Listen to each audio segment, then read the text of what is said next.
Roches et minéraux, 60 ou 75 minutes, 6 équipes, première activité, identification des roches. Il faut le remettre dans le contexte, je vais vous tourner mon écran. Il faut les mettre dans le contexte que si on était des géologues, les géologues, bien sûr, ce sont des spécialistes de la roche. Puis, ils ont plusieurs fonctions, les géologues. Qu'est-ce qu'on peut faire? Là, ça tombe bien. On a des échantillons de carottes ici. C'est de leur expliquer que, dans le fond, les spécialistes, ils vont étudier la roche. Puis ils ont vraiment comme le flair. Exemple, un prospecteur qui va aller, je ne sais pas moi, explorer pour peut-être dans le futur de l'or ou d'autres minéraux, bien, ils ont des techniques. Ils vont suivre une veine, parce qu'il y a la rencontre des plaques tectoniques et tout ça.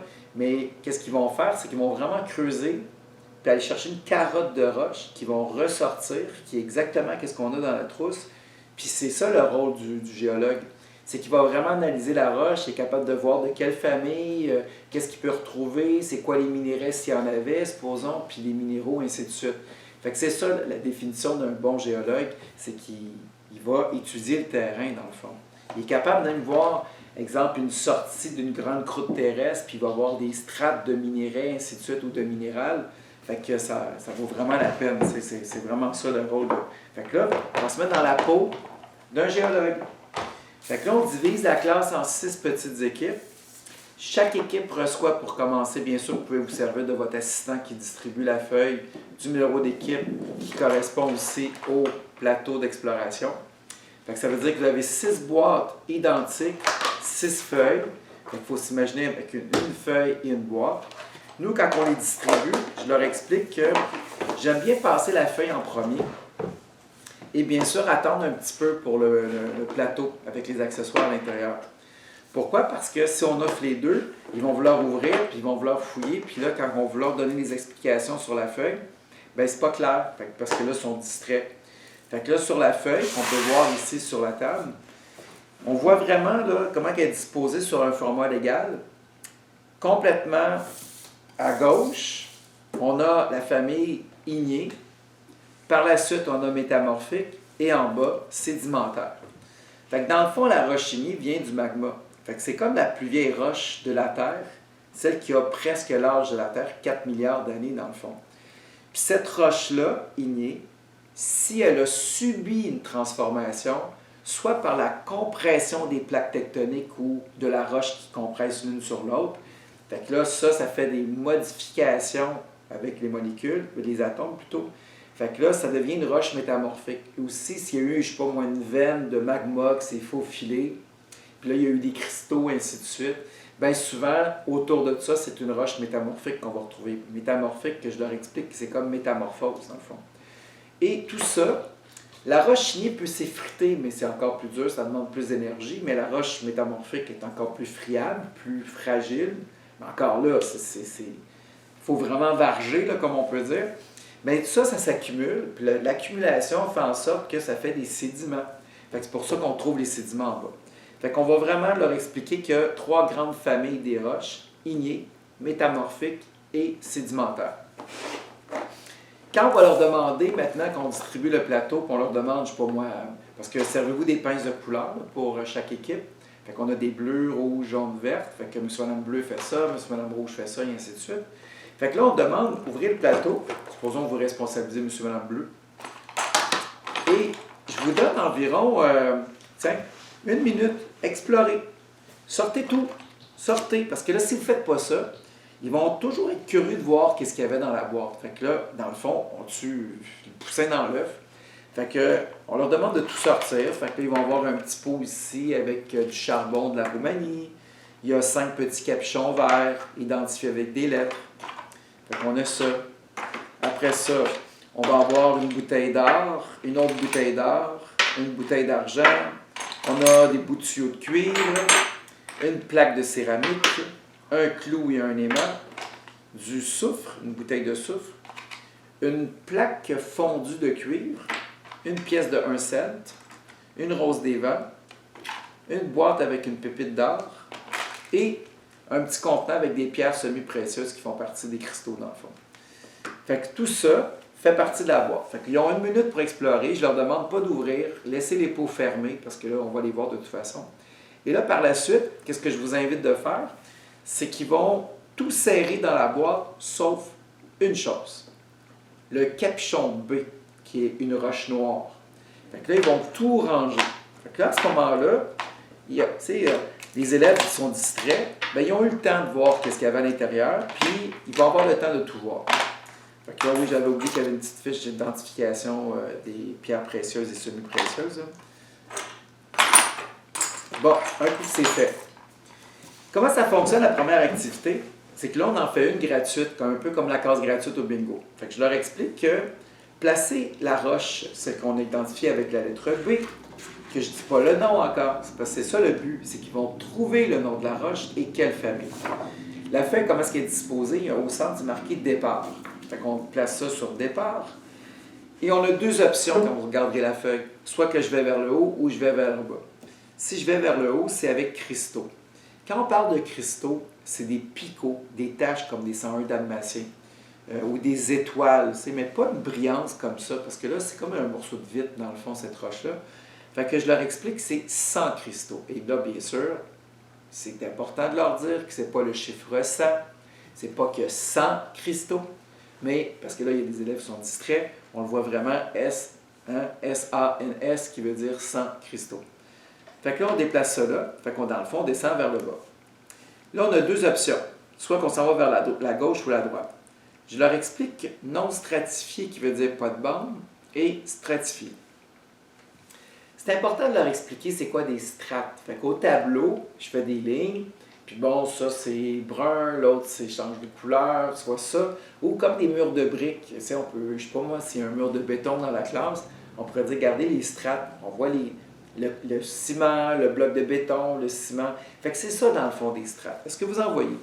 Les enfants, il y en a qui vont dire oui parce qu'ils voient comme des lignes dedans, mais voyez-vous des lignes de couleurs différentes? Non. OK. Fait qu'on s'en va à non stratifié. Là, on a 3 options vers le bas, vers le roche sédimentaire, ou une option vers le haut, qui est vitreux. Bien là, on ne se casse pas le bicycle, on s'en va à vitreux. Fait qu'on rembarque dans le territoire des roches ignées.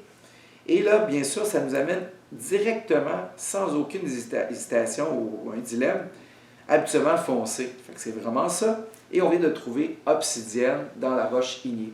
Faites un lien avec les enfants qui jouent à Minecraft. Dans Minecraft, si vous n'avez jamais vu ça, ils vont utiliser des roches pour creuser des tunnels ou quoi que ce soit. Puis la roche qui est vraiment la plus dure, ils vont être obligés d'aller chercher de l'obsidienne pour creuser des tunnels. Fait que là, quand ils font « Ah oui, dans Minecraft, obsidienne, on prenait ça pour creuser des tunnels », voilà, il y a un lien scientifique qui vient de se faire dans leur tête.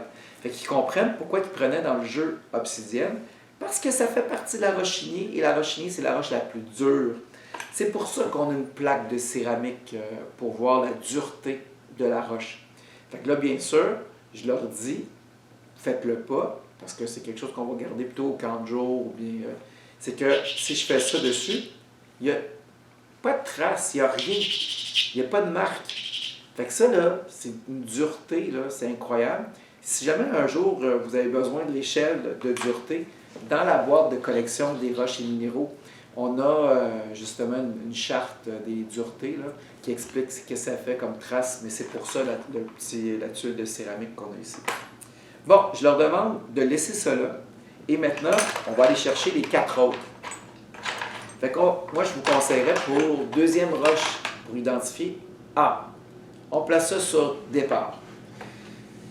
Là, je leur explique qu'ils sont laissés à eux-mêmes. Fait que la personne qui a le droit de déplacer le capuchon, ben là, je sais pas moi, si vous êtes rendu à M. Mme Jaune, c'est M. Mme Jaune. C'est un travail d'équipe, mais c'est M. Mme Jaune qui déplace. Fait que là, bien sûr, on peut voir ici qu'il y a des cristaux parce qu'il y a des taches. Fait qu'on s'en va vers le haut. Là, ensuite, non stratifié, parce qu'on voit aucune couche. Là, on a un dilemme, soit habituellement en blanc ou couleur pâle. Fait que là, bien sûr, on s'en va vers couleur pâle. Oui, excusez, il y avait couleur foncée, mais c'est considéré comme couleur pâle. Et là, on a 2. On a soit de la rhyolite dans le rochinier ou du granit.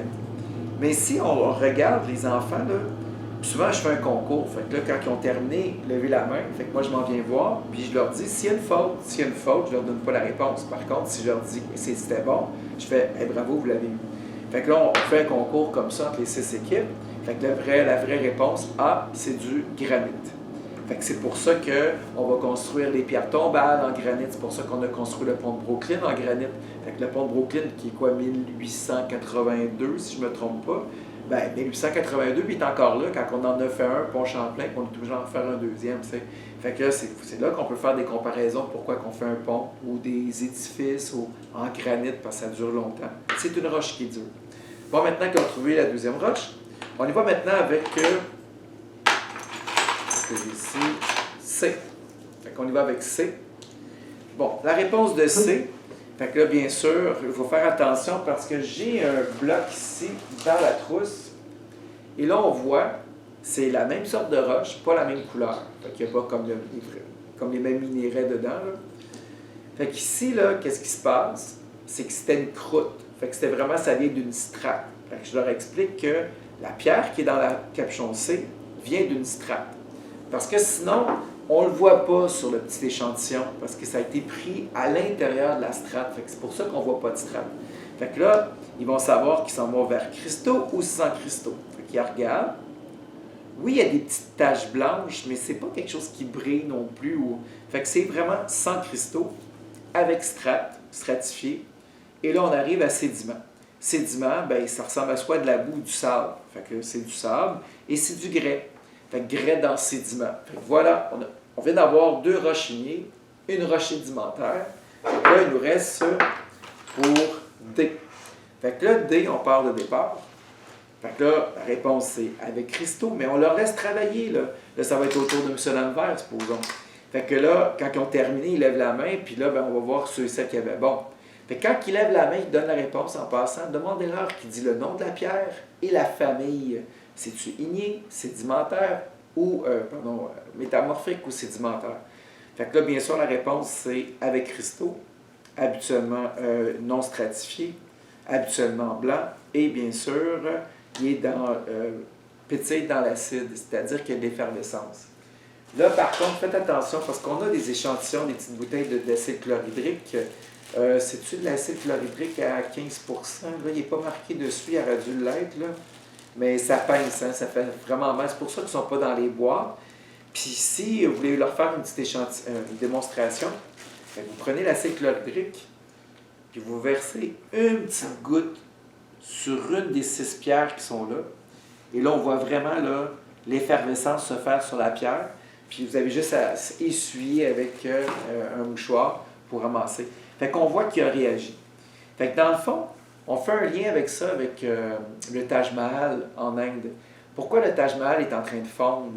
Parce qu'il y a énormément de pollution en Inde. Puis d'ailleurs, je ne me souviens pas c'est quoi en kilomètres autour du Taj Mahal, mais il n'y a aucun véhicule à l'essence qui doit fonctionner. D'ailleurs, les autobus de transport en commun sont électriques, quoi que ce soit, justement pour préserver le Taj Mahal.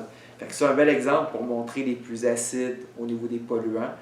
Ils s'attaquent au marbre. Fait que ça, c'est notre première roche métamorphique qu'on vient de découvrir.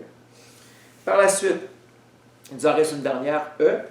Fait que là, bien sûr, E, il y a départ. Fait que là, c'est sans cristaux. Là, soit stratifié ou non stratifié, fait que ça va être non stratifié. Et là, bien sûr, on a 3 choix en bas. Pétille dans l'acide pour du calcaire, cailloux onguleux, fait que souvent ils demandent c'est quoi onguleux, c'est comme ça fait des bosses, là. Ou bien cailloux arrondis. Ouh, excusez-moi. Fait que, ben, on se casse pas le bessic, c'est vraiment du calcaire comme ce qu'on met dans le ciment, dans le métro de Montréal ou quoi que ce soit. Fait que là, même chose, je vais leur montrer sur une des 6 pierres. Approchez-vous les élèves, venez voir ça. Parce que là, si vous les faites sur les 6 pierres, vous n'avez jamais le temps de faire l'atelier en 60 minutes. Là. Fait que dès qu'on le met, une petite goutte, on voit vraiment là l'acide qui... ou bien, ouais, l'acide... Ah, je lis ici le pourcentage. 10%. Fait qu'il est marqué sur la bouteille, je viens de le voir. Fait que c'est 10% d'acide chlorhydrique. Assez pour pincer sa peau, hein. Fait que soyez prudents. Mais on voit vraiment l'effervescence se faire. Fait que ça veut dire que l'acide chlorhydrique s'attaque au calcaire. Fait que ça veut dire que c'est une roche calcaire. Les géologues vont s'en servir dans leur trousse. Ils ont de l'acide chlorhydrique, fait que bon, s'ils ne sont pas certains, ils vont mettre, il a réagi, il y a eu l'effervescence, de la mousse, ou peu importe, comme du 7-Up, là, ou de la boisson gazeuse. Fait que ça veut dire que c'est soit du marbre ou du calcaire. Fait qu'il y a quelques roches comme ça qui vont réagir avec des produits chimiques. Fait que là, maintenant qu'on a terminé d'identifier nos 5 roches qu'il y avait ici, fait qu'on découvre qu'il y avait 2 roches ignées, 2 roches sédimentaires et une roche métamorphique dans notre collection. Un coup que c'est terminé, là maintenant, on s'en va vers la deuxième activité qui est les minéraux. Mais je leur dis, laissez quand même la feuille sur votre bureau, laissez les capuchons là, ça vous fait comme une démonstration. Pendant qu'on va travailler les minéraux ou après ça les cristaux, ben, ils sont capables de faire des liens. Ah ouais, ben, peut-être que ça vient de ça, ainsi de suite. Fait que moi, j'aime bien les laisser sur la table. Là, c'est sûr que s'ils se mettent à jouer, puis là, ils perdent le contrôle, on remet tout dans le bac. C'est à vous de gérer. Fait que maintenant, on s'en va vers la deuxième activité.